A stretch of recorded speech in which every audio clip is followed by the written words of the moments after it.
Salut les amis, j'espère que vous allez bien. Bienvenue dans cette vidéo où on va ouvrir le moteur de la 4,5. Excusez-moi pour ma voix, je suis un peu malade. Donc comme vous voyez, j'ai fait un peu des achats, je suis un peu plus libre de mes mains. Donc je vais commencer par enlever le cache-soupape, démonter culasse, puis cylindre, on verra, on va voir un peu à quoi ça ressemble.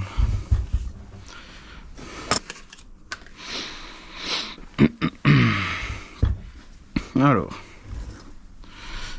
pour ceux qui connaîtraient peut-être pas les moteurs 4 temps, ça, c'est la chaîne de distribution. Donc c'est la chaîne qui sert à faire tourner le haut du moteur en même temps que le bas du moteur.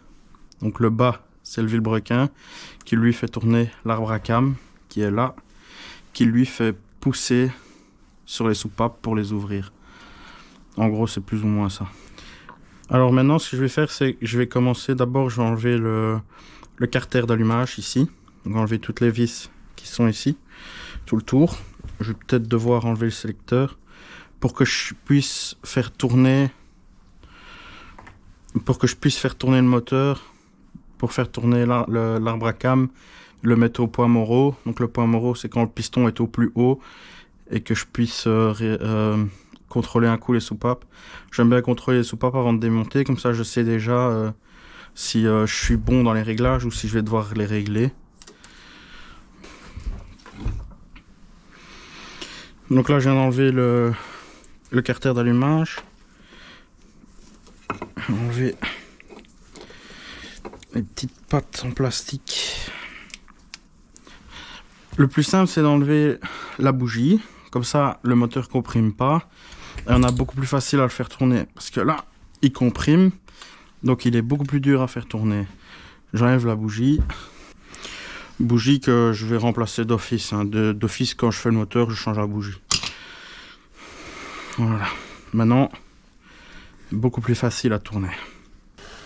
Pour contrôler le jeu soupape, le mieux, c'est de mettre l'arbre à cam en balance. Ça veut dire quoi, en balance? Ça veut dire que la cam qui se trouve là, quand elle est comme ça, elle pousse sur les soupapes, elle les fait descendre. Donc quand elle pousse sur les soupapes, on ne sait pas contrôler le jeu. Donc le mieux à faire, c'est de faire tourner pour passer le point où la cam pousse les soupapes, et c'est se mettre à l'opposé. Ici maintenant, c'est cette soupape là qui pousse. Voilà. Là, j'ai mon arbre à cam qui est en balance. Et là, comme ça, je peux régler, enfin, contrôler le jeu de mes soupapes. Hein? Je sais pas si on va le voir à la caméra, mais ici, j'ai un léger jeu. Et ici aussi. Je sais pas si ça se verra parce que c'est vraiment minime. Alors, pour le jeu soupape, j'emploie ceci. Sur chaque languette, il est écrit l'épaisseur qu'elles font. Donc celle-ci, par exemple, je sais pas si ça se verra à la caméra, elle fait 0,18 mm. Donc elle fait presque 2 dixièmes qu'elle fait d'épaisseur. Le jeu de l'échappement n'est quasiment jamais que le jeu de l'admission. C'est souvent des codes différentes. Donc ici, ce que je vais faire, c'est que je vais mesurer, voir ce qui passe. Je vais noter, et il faut regarder dans les bouquins les cotes qu'il faut mettre pour ce type de moteur là. Je vais essayer de passer une 18. Une 18, elle passe à l'échappement facile. Il faut qu'elle passe et que ce soit qu'il y ait une toute petite résistance, mais vraiment légère. Ici ça passe, mais c'est beaucoup trop facile. Je vais regarder l'admission. Voilà, ici par exemple, j'ai une légère résistance. Ça c'est nickel. Donc ça veut dire que cette soupape là, elle a 0,18 mm de jeu.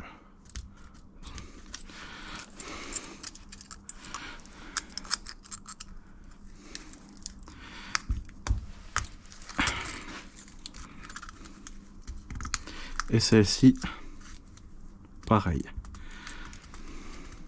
0,18. Donc voilà, je viens de noter. Je vais reprendre mes échappements. Je vais prendre une cale plus épaisse. Plus épaisse, c'est 0,2, enfin 0,20. Donc c'est 2 dixièmes. Elle passe encore légèrement trop facile. C'est encore légèrement trop facile à passer. Donc je vais mettre encore une plus grosse.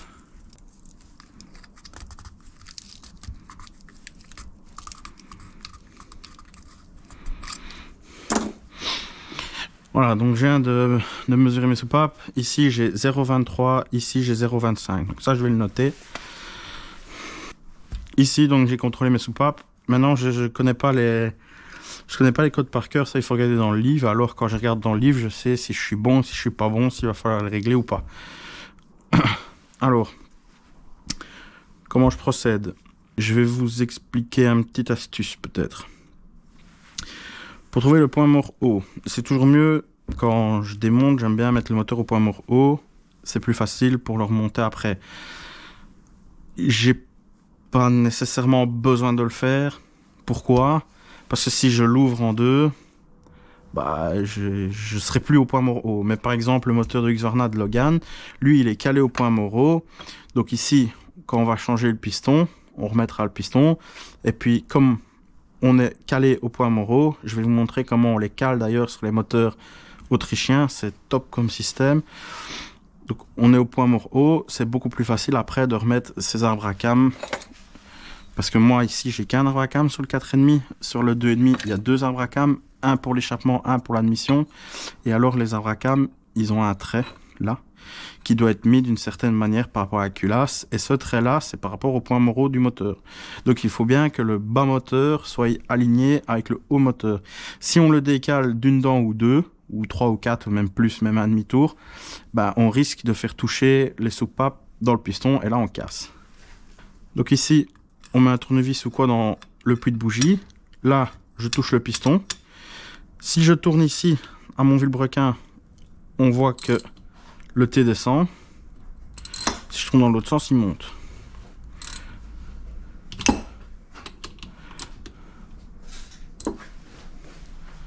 Ça va, bête?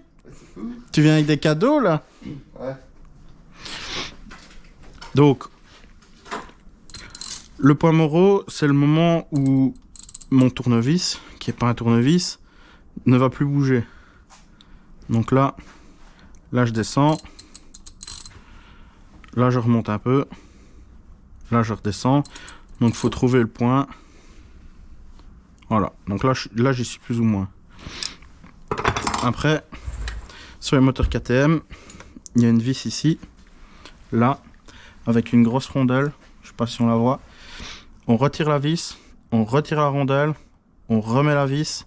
Et la vis va aller se mettre dans un puits qui va bloquer le bas moteur.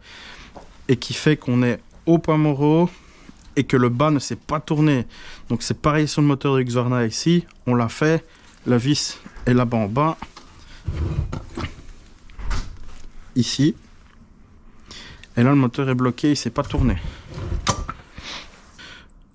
J'enlève la rondelle. Vous voyez, la vis est un peu conique pour qu'elle rentre dans un trou. Et si vous regardez dedans avec une lampe, vous verrez, allez, on verra le creux dans, je sais pas dans quoi c'est, si c'est dans un pignon ou quoi.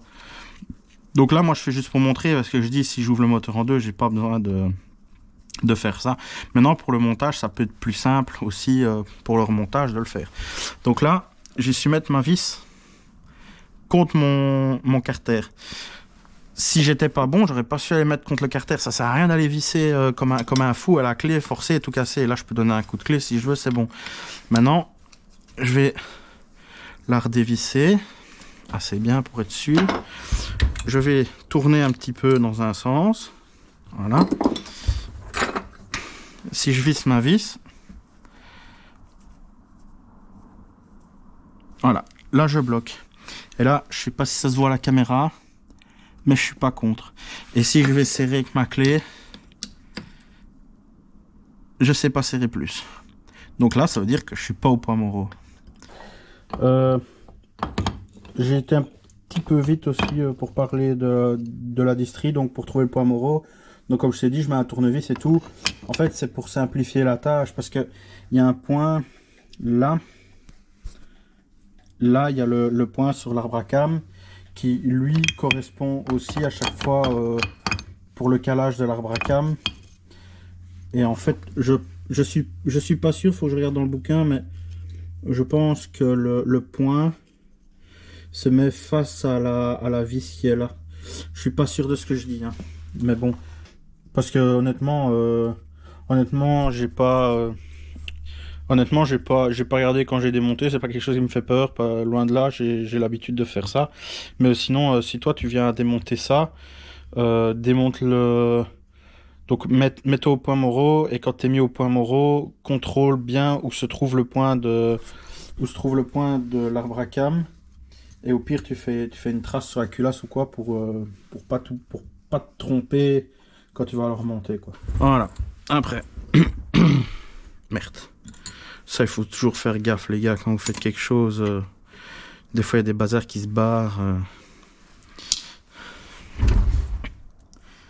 De l'huile aussi. Alors, maintenant, je vais démonter la culasse. Pour démonter la culasse, il faut que je commence par enlever la distribution. Pour enlever la distribution, il faut que j'enlève le tendeur qui est ici. Le tendeur, il pousse là. Hop. Il pousse ici sur le guide en plastique qui tend la chaîne. Il faut enlever d'abord la vis là, le bouchon. Oh putain, t'es... Ouais, je sais plus comment ils vont ces tendeurs là. Sur le Xorna, c'est un tendeur hydraulique, c'est pas les mêmes. Un tendeur hydraulique, ça veut dire qu'il faut que le moteur tourne, que la pompe à huile fasse une pression d'huile pour que la tension de la chaîne se fasse. Ça, c'est le tendeur ici, comme ça. C'est pour ça que souvent les 2,5, quand on les met en marche, la première seconde, je vais dire, quand le moteur tourne, on entend le moteur qui claque, clac, clac, clac. C'est parce qu'en fait, la chaîne est détendue. Il n'y a pas de pression qui fait que la chaîne se tend. Il y en a qui n'aiment pas ça et qui changent les tendeurs et qui remettent des tendeurs mécaniques comme celui-ci. Ou comme sur les japonaises, par exemple, c'est tous des tendeurs mécaniques. La 4,5, c'est d'origine, tendeur mécanique. Je crois que la 3,5, c'est pareil. Je pense que c'est un comme ça. Et encore, je suis pas sûr. Je me demande si c'était pas plutôt comme la 2,5. Je sais plus. À vérifier. Et bon, pour l'enlever, j'enlève de là. Voilà. Donc, ici, le tendeur. J'ai un arrêt. Une sorte de petit anti-retour là. Avec des cannelures ici. Donc, si je pousse ici, que je le rentre, là il est bloqué. Ok, là il est bloqué à fond. Donc si je le mets comme ça par exemple et que je touche plus à rien, je laisse comme ça, ma chaîne est détendue. Alors le petit ressort ici, il va venir pousser le tendeur. Voilà, tout simplement. Et au fur et à mesure que la chaîne va prendre du jeu, le ressort va pousser, clic clic. Et alors à chaque fois, il va avancer d'un clic et la chaîne reste tendue. Donc voilà comment le tendeur ici marche. Donc la chaîne est détendue. Maintenant, ce qu'il faut faire, c'est qu'il faut enlever l'arbre à cam. Pour enlever l'arbre à cam, je dois enlever ici. Il y a un axe en dessous. Enfin, dans le culbuteur, il y a un axe. Là aussi. Je pense qu'il se retire par là. Je dois enlever les deux couvercles ici. Puis je dois enlever ces deux vis là pour sortir les axes.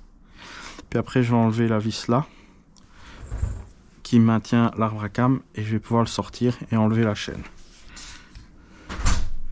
Donc voilà, là j'enlève les axes pour les poussoirs. Je remets mes vis. Hein. Voilà. Voilà.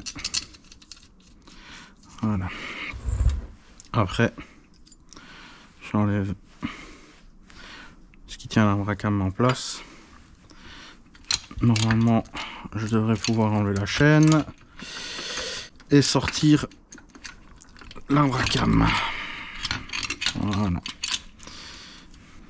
Toujours contrôler qu'il ne soit pas abîmé, marqué. Ici, il a un petit peu marqué, mais je sens même pas avec mon ongle, donc il n'y a rien de bien méchant. C'est bon. Bon, maintenant, je peux enlever la culasse. Donc, je dois enlever les 4 goujons de culasse ici. Alors ça, normalement, dans les règles de l'art, on est censé les changer à chaque fois. Bon, moi ici, je vais les réutiliser. On doit les changer parce que quand ils sont serrés au couple, le métal s'allonge. Bon, c'est grossièrement parlant, mais tout s'allonge, le filet s'étire et tout. Et la fois d'après, quand on les resserre au couple, bah, c'est pas qu'on est plus bon, mais c'est différent et il risquerait de casser. Maintenant, perso, moi j'ai toujours récupéré les mêmes et j'ai jamais eu de problème. Et je pense que je suis très très loin d'être le seul à le faire. Alors, là je suis prêt à enlever la culasse parce que j'ai enlevé mes goujons. Mais un truc qu'il faut faire bien gaffe, c'est ici, c'est les pastilles des soupapes. Donc c'est ça qui fait le jeu des soupapes. Quand on met une pastille plus grosse, on a moins de jeu. Quand on met une pastille plus petite, on a plus de jeu. Donc là c'est un peu con parce que j'ai déjà contrôlé les jeux que j'avais à la base. Et ces pastilles-là, elles ne tiennent pas. Elles sont libres dans le couvercle du ressort, le chapeau, je crois, ou je sais pas comment ça s'appelle. Et le mieux, c'est de les retirer et de les noter pour savoir laquelle elle est où. Parce que si on les change, c'est possible que le réglage sera plus bon. Donc, parce que le problème, c'est qu'en enlevant la culasse, on risque de la faire tomber. Voilà, c'est une petite pastille comme ça. Je viens de voir là. Ici, là, il y a encore une vis pour la culasse. Maintenant, un truc que moi j'ai déjà fait, c'est sur les japonaises, souvent il y en a deux, elles sont... Ouais, je ne saurais pas montrer. Il y en a deux souvent ici. Et alors, ce que je fais, c'est que j'enlève pas ça. Là, par exemple, si j'enlève pas la vis, je vais sortir tout d'une pièce. Donc, je vais sortir le cylindre avec, parce que les goujons tiennent la culasse et le cylindre. Donc, je sors tout d'une pièce. Si j'enlève cette vis-là, je sors la culasse. Si maintenant, je laisse la vis, que je sors tout d'une pièce, eh ben, je suis pas obligé de changer le joint de culasse. Je l'ai déjà fait, j'ai jamais eu de problème de fuite. Maintenant, je préfère le changer, surtout que souvent, quand j'enlève le cylindre, je suis obligé de passer les pierres dedans. Ça, je vous montrerai plus tard dans la vidéo. Je dois passer les pierres dedans pour honner le cylindre. Bon, ben, j'ai la GoPro qui s'est éteinte pendant que j'étais occupé à démonter. Le temps que je la mette chargée et tout ça, j'ai démonté déjà, j'ai sorti la culasse, j'ai démonté le cylindre. Donc, je vais vous montrer un peu où j'en suis.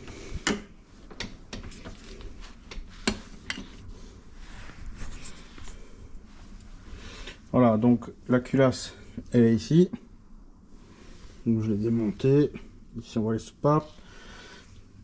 Le cylindre, il est là. Alors, le cylindre, comme on voit, je sais pas si ça se voit, ouais, ça se voit, je pense. Il y a des légères lignes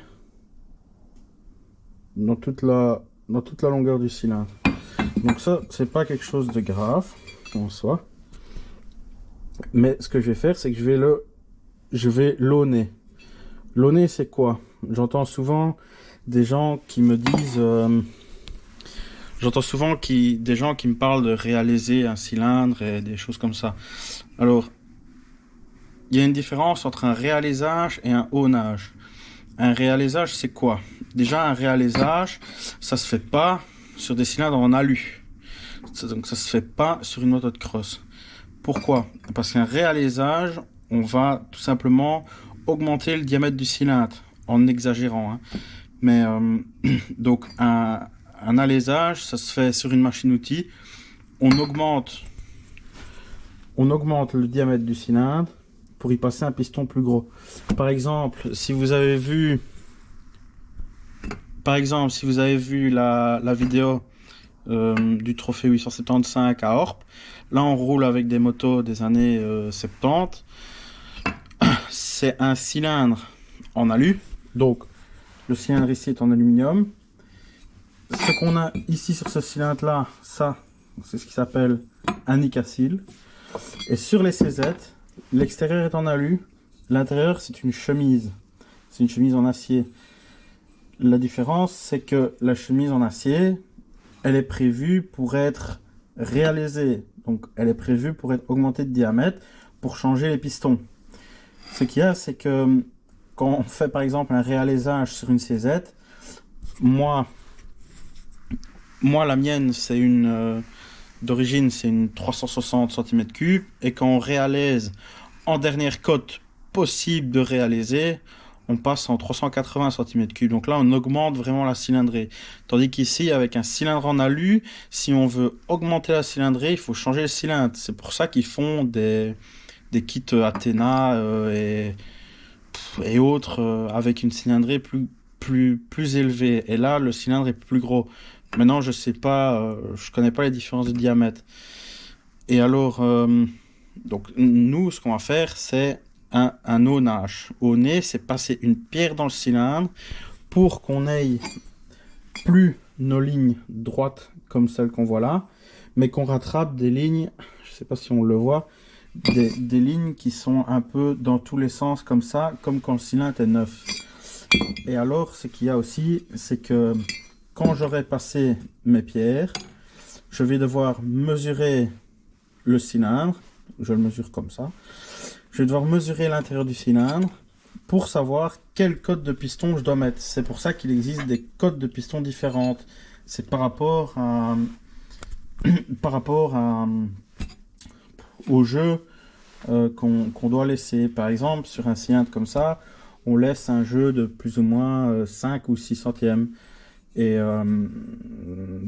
par exemple, un code A ou un code B, je crois qu'il y a 1 ou 2 centièmes de différence entre les pistons. Donc c'est vraiment minime, quoi. Je crois que le code A pour le Husqvarna, c'est 77,90. Ouais, je sais pas exactement. Je vais dire des chiffres comme ça au hasard. C'est 77,96. Et la cote B, ce sera 77,97. C'est 1 centième. Donc c'est vraiment minime. Et c'est pour ça que dans une moto de cross, on parle jamais, entre guillemets, de réalisage, parce qu'on vient auner le cylindre avec une pierre. Et par exemple, ici, moi je l'ai déjà fait sur Husqvarna de Logan. J'ai déjà auné le cylindre, j'ai passé les pierres dedans et je l'ai mesuré. Il y a différents types de pierres. De toute façon, je vais faire le cylindre de la 4,5 avec toi, comme ça je le vois, enfin comme ça je montre comment je le fais. Et alors je vais montrer comment je mesure aussi. Maintenant, moi je les mesure et j'aime bien mettre la cote qu'il faut, mais bon, tout le monde ne le fait pas et ça marche aussi. Mais bon, quand on a le serrage adéquat, bah, c'est sûr que ça marchera mieux, ça marchera plus longtemps et on aura peut-être plus de chevaux aussi. Parce que je pense même que chez KTM, je suis pas sûr de ce que je vais dire là, je vais peut-être dire une couille, mais il me semble que chez KTM, la dernière fois que j'ai acheté un piston d'origine KTM, je savais pas avoir des cotes supérieures à celles d'origine. Donc si on va chez KTM, c'est une cote A, point barre. Mais c'est à vérifier, je suis vraiment pas certain de ce que je dis là. Mais il me semble que j'avais eu le coup pour une moto et je me demande même si c'était pas mon ancienne 2,5 4 temps. Alors, je vais vous montrer une bête technique. Il y a beaucoup de gens qui font vérifier l'étanchéité de leur culasse. Attention, ce que je vais dire là, ça va prendre avec des pincettes parce que c'est toujours mieux évidemment d'amener ces culasses chez un usineur pro et qui mette la culasse sous pression et qui voie si elle est bien étanche au niveau des soupapes et des sièges de soupapes. Mais une petite technique assez simple à faire chez soi déjà dans un premier temps. Hein. Moi franchement, j'ai toujours fait comme ça, j'ai jamais amené ma culasse quelque part. J'ai jamais amené des pièces chez quelqu'un, à part un amortisseur arrière, parce que je sais pas remettre l'azote dedans, je fais tout moi-même. Donc, pour vérifier l'étanchéité des soupapes, bah, ce qui est tout con, c'est de mettre du nettoyant frein, injecter du nettoyant frein dans les conduites, et venir regarder après, dans le bas, s'il y a du liquide qui passe. S'il y a du liquide qui passe, c'est qu'on n'est pas étanche. S'il n'y a pas de liquide qui passe, c'est qu'on est étanche. Il faut savoir que le nettoyant frein, ça passe vraiment partout. Je vais essayer de le montrer. À la limite, j'ai pas envie, mais à la limite, ce serait bien qu'elle ne soit pas étanche. Donc je vais aller en mettre bien comme il faut. Donc là, je mets dans l'admission. Faut pas avoir peur d'en mettre.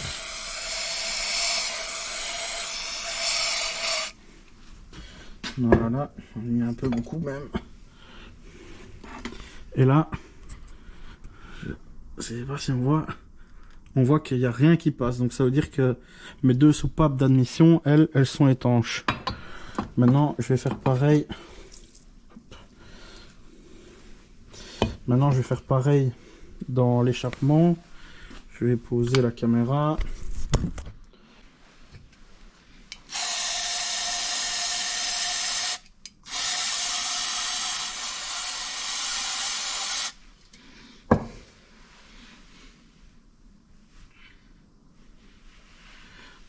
Voilà, il n'y a rien qui passe. Il n'y a rien qui passe, donc je sais que mes soupapes sont étanches. Donc il n'y a même pas besoin de les roder. À la limite, il vaudrait mieux peut-être même pas y toucher, laisser comme ça. Il y a juste que j'hésite quand même beaucoup parce que, par exemple, j'ai démonté donc le cylindre. Ça, c'est le segment de la moto. Quand je mets le segment dedans, normalement on met le segment et il faut venir le gaber. Ça veut dire quoi? Ça veut dire qu'il faut mesurer. Ça veut dire qu'il faut mesurer l'écart qu'il y a avec le segment là. On le mesure comment? Avec ça, donc les mêmes que pour les soupapes. Maintenant, moi personnellement, je l'ai jamais fait comme ça. Moi, j'ai toujours fait à l'œil. J'ai l'habitude de le faire à l'œil. Je le faisais avec mes mobilettes à l'œil. Et quand je vois ça comme ça, j'ai pas beaucoup d'écart. Je vois pas d'espace entre mon segment et mon cylindre aux autres endroits. Mais ce qu'il y a, c'est que quand la moto tournait, je vais dire entre guillemets longtemps au ralenti, elle commençait à fumer bleu quand je réaccélérais. Donc je pensais que j'allais avoir des segments plus abîmés que ça. Moi personnellement, je remonterais bien mon piston là sans l'avoir mesuré encore. Hein. Je le remonterais bien comme ça avec mes vieux segments à la limite. Et encore, hein, c'est un piston d'origine KT, donc si je vais chercher des nouveaux segments, je suis reparti. Donc ça, je vais voir. Mais alors, du coup, je me demande si c'est pas les bourrages de queue de soupape. Donc, les bourrages de queue de soupape, ils se trouvent. Donc ici, on a le ressort de soupape. Le bourrage de queue de soupape, il se trouve derrière. Et c'est lui, en fait, qui rend la soupape étanche par rapport au bain d'huile qui se passe ici. Parce que l'huile vient par des gicleurs là, et l'huile, elle lubrifie toute la culasse. Et si les bourrages ne sont plus étanches, que ce soit à l'admission ou à l'échappement, si c'est à l'admission, ça repasse dans l'admission ici. Là on voit la soupape au loin. Ça passe dans l'admission et du coup ça passe dans la chambre de combustion et l'huile est brûlée avec. Et ce serait peut-être pour ça qu'elle fumait un petit peu quand je tournais au ralenti. Bon voilà, je vais regarder. Je vais aller chercher les pierres pour passer dans le cylindre. Bon voilà, j'ai pris de l'avance, j'ai mis le cylindre dans l'étau. J'ai cherché donc mon appareil, donc c'est tout con. C'est des pierres ici. Donc ça, ce sont des pierres que je mets sur une visseuse. Et alors, quand on la comprime ici, il y a le ressort là qui crée une tension pour les maintenir ouvertes. Et si on vient serrer ou desserrer ici, on va plus ou moins pousser sur les pierres. Il y a ce type là de pierre. Et alors il y a ce type là. Je travaille plus souvent avec des comme ça. Je préfère, ça fait des plus belles lignes.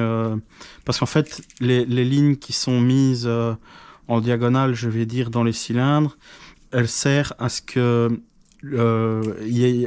c'est vraiment léger, c'est minimum, mais elle sert à ce que l'huile stagne là et lubrifie bien le piston. Si on n'a pas ces lignes-là, on peut serrer plus vite.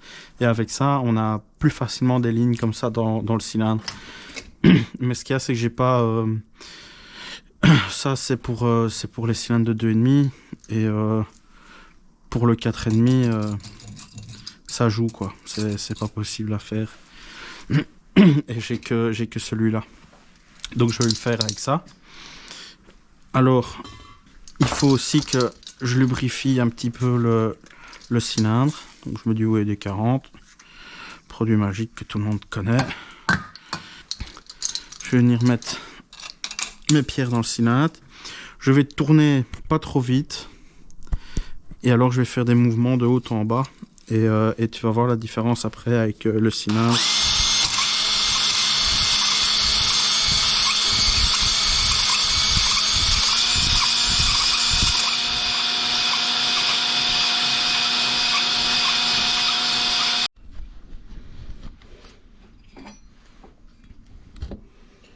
Il y a une partie qui est un petit peu plus foncée, là, une ligne qui fait tout le tour. Ça, c'est la partie où le segment s'arrête. Donc quand le piston est au point moro. Et ça veut dire que là, j'ai pas encore été avec ma pierre. Donc cet endroit-là est un peu plus creusé dans le cylindre. Alors, mon cylindre, c'est bon. Je l'ai mesuré. Il me faut un piston en code B. J'ai déjà démonté le carter d'embrayage ici. Je vais démonter maintenant la cloche d'embrayage complète. Alors, je connais pas les embrayages comme ça, hein. C'est la première fois que je démonte. Mais apparemment, il y aurait des caoutchoucs dedans. Et à mon avis, ce jeu-là, je sais pas si c'est normal. Je sais pas si tu vois là, on voit que ça joue de droite à gauche. Je sais pas si c'est normal. Donc peut-être que ce serait usé. Ou alors c'est normal, parce que bon, il y a quand même... s'il y a quand même une gorge là pour que ça puisse jouer. Voilà, donc là je viens de démonter l'embrayage complet. Voilà la cloche d'origine. Elles sont fort allégées, les cloches d'origine chez KTM, franchement, elles sont pas mal. Alors comment voir quand une cloche est usée? Ben, il faut regarder ici. Là où le disque garni vient glisser en fait. Donc c'est ce disque là. Ce disque là. Il vient glisser ici dedans. Dans la cloche. Comme ça. Donc il monte et il descend. Là j'exagère. Mais en gros c'est ça. Et alors ce qu'il y a, c'est qu'il vient user sur les parois de la cloche. Il vient faire des petites vagues dedans. Et quand on commence à attraper ces vagues là, c'est que la cloche elle est usée. Et l'embrayage devient dur. Ou on peut même patiner. Quand c'est des cas extrêmes, ça m'est déjà arrivé. Ou alors tout simplement accrocher. Ici la cloche ça va, elle est potable. Elle n'est pas trop abîmée. À mon avis, je vais garder celle-là. C'est toujours la cloche d'origine, hein, ça. Alors pareil pour les disques. Un disque d'embrayage, ça se mesure l'épaisseur au pied à coulisse. Et alors il faut voir par rapport aux données constructeurs ce qui est dit pour les cotes. Moi ici, à mon avis, je vais même pas les mesurer, je vais les changer d'office. Pour repartir sur des disques nouveaux. Alors après, pour pouvoir ouvrir le moteur en deux, Il faut enlever l'écrou ici. Je l'ai déjà desserré au préalable. Celui-là, il faut le serrer pour le desserrer. Donc il faut le tourner dans les aiguilles, dans le sens des aiguilles d'une montre. Et le sens inverse pour le serrer. Ici, je tourne à l'envers et je le serre. Donc il faut l'enlever lui. Il faudra enlever les pignons. Je vais devoir enlever les pignons en plastique ici. Ça, c'est la petite pompe à huile. La pompe à huile que je vais vérifier. Ça, c'est le pignon qui entraîne la pompe à huile. Ça, c'est les pignons de démarreur. Après, il faut enlever l'écrou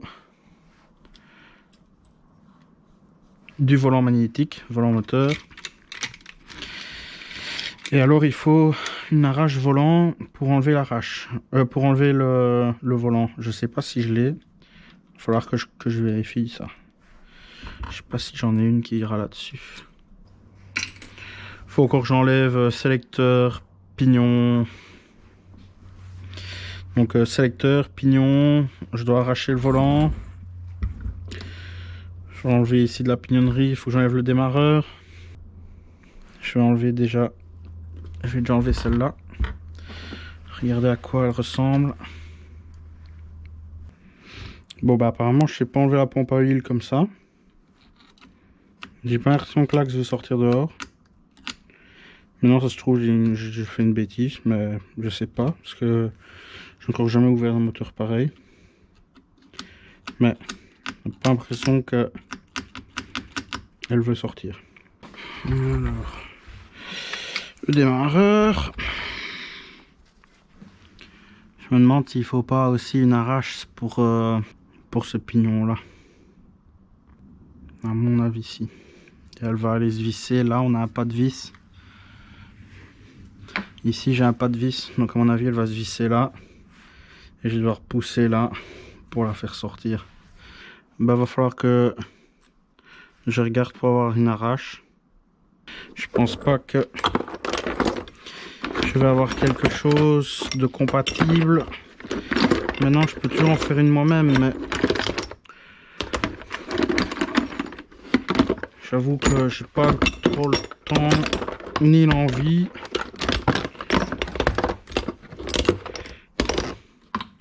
Surtout celle-là, c'est celle que... Pas celle-là, je mens. Mais un truc comme ça, une comme ça, c'est une fête maison. Celle-là aussi.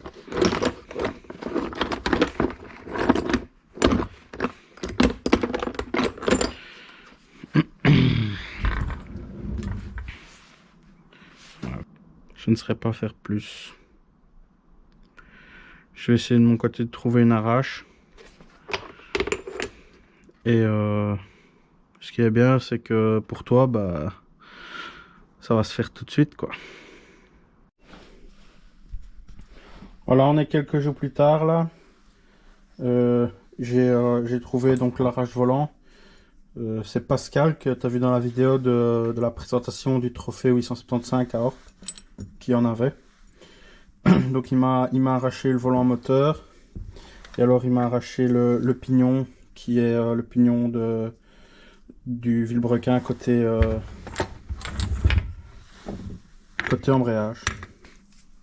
Donc ici maintenant je vais ouvrir le moteur en deux. Je pense que la vidéo là elle va commencer à être vraiment longue, donc ce sera pour une prochaine vidéo. J'espère que ça aura plu la vidéo et si ça a plu, bah, le petit pouce bleu, un petit abonnement, la petite cloche pour recevoir les notifs et à la prochaine. Ciao.